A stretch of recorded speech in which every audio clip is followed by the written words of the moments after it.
This video provides some notes for an Agras drone to execute tasks on fruit trees, including 1. Preparations before takeoff and selection of takeoff and landing points, 2. Task parameter settings, and 3. Notes for task execution along three-dimensional routes.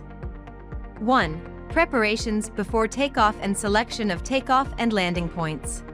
Since agricultural drones carry a heavy load when operating on fruit trees, safety inspections should be carried out during site selection, takeoff, and landing, including checking the agricultural drone status and planning the takeoff and landing points to achieve an intelligent route for greater efficiency. First, check whether the battery is fully charged. A battery level above 80% at takeoff is recommended. Then, verify that the filter at the bottom of the spray tank is not blocked and the water outlet is securely fastened. Add some clean water, clear the trapped air, and try spraying to check if the sprinkler works properly. If the start point of the route is far from the takeoff and landing points, reduce the load appropriately. Set the takeoff and landing points at the center of the orchard. Points with higher terrain are preferred, where water and power should be easily accessible, with open space around and no obstacles above. This is because taking off and landing at the center of the orchard can increase the area coverage, and accessible water and power allow convenient pesticide preparation and battery charging. Higher terrain with open space around can avoid signal blockage issue. Ensure stable communication between the remote controller and the drone, and allow a good field of view to observe the real-time status of the drone. If there are unavoidable obstacles, it is recommended to use DJI relay and set them up according to the instructions to ensure a stable video transmission signal. 2. Task parameter settings. The task parameters of agricultural drones should be set based on the growth status of fruit trees. Reasonable task parameter settings can guarantee the efficiency and efficacy of the task. Preventive measures should be prioritized in fruit tree management to avoid diseases and pests. That is, the measures should be taken before any issues arise, as handling it post-outbreak can be costly, minimally effective, and potentially result in decreased yield. In this regard, comprehensive consideration should be made by also taking into account the prevention and treatment timing, environmental factors, pesticide types, etc. If the fruit trees are sparse and young with small crowns, the application rate should be reduced. If the fruit trees are dense and mature with large crowns, the application rate should be increased. The task parameters can be set based on the application rate or flow rate. To simplify the pesticide calculation, you are advised to set the parameters in standard mode by pesticide amount per hectare, which is generally 60 to 225 liters per hectare. In targeted and custom modes, calculate per time unit instead, which is generally 5 to 15 liters per minute.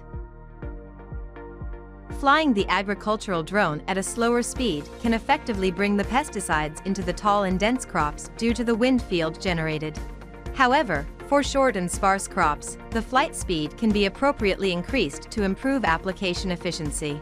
The recommended flight speed is 1 to 3.5 meters per second. A too low flight height can result in uneven distribution of spray droplets and potential damage to thin and small trees.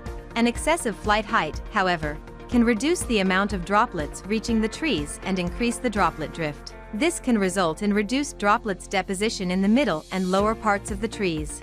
A flying height of 2.8 to 5 meters is recommended for these kinds of trees. For the standard mode, you are advised to reduce the root spacing to 3 to 4 meters to ensure the application effect. For the custom mode, if the diameter of the tree crown exceeds 5 meters, setting 2 roots evenly above the tree crown is recommended. For the targeted mode, if the tree crown is large, 2 or more tree centers should be identified.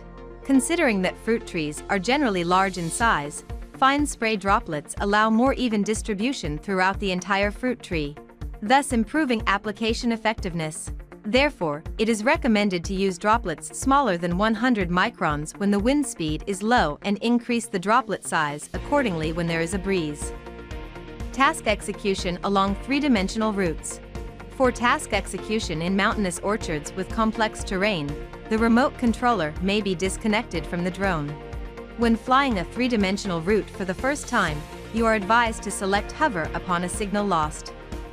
In this case, The remote controller should quickly approach the drone while avoiding any obstacles in between to restore the connection.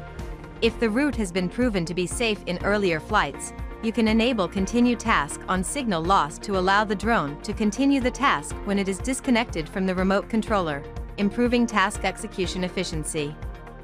When you plan a three-dimensional route, it is important to confirm that the drone will not bump into any obstacles or enter the obstacle detection state on the route. In addition, try your best to prevent the agricultural drone from climbing on steep slopes, which may also cause the drone to enter the obstacle detection state. For complex terrain, when flying a three-dimensional route for the first time, it is recommended to operate in conditions with good lighting and use the FPV camera to observe the situation ahead. If any obstacles are detected, you can suspend the task with the control stick. If the drone enters the obstacle detection state, follow the prompt message displayed in the upper right corner of the screen to exit the state, and then use the return point to bypass the obstacles manually.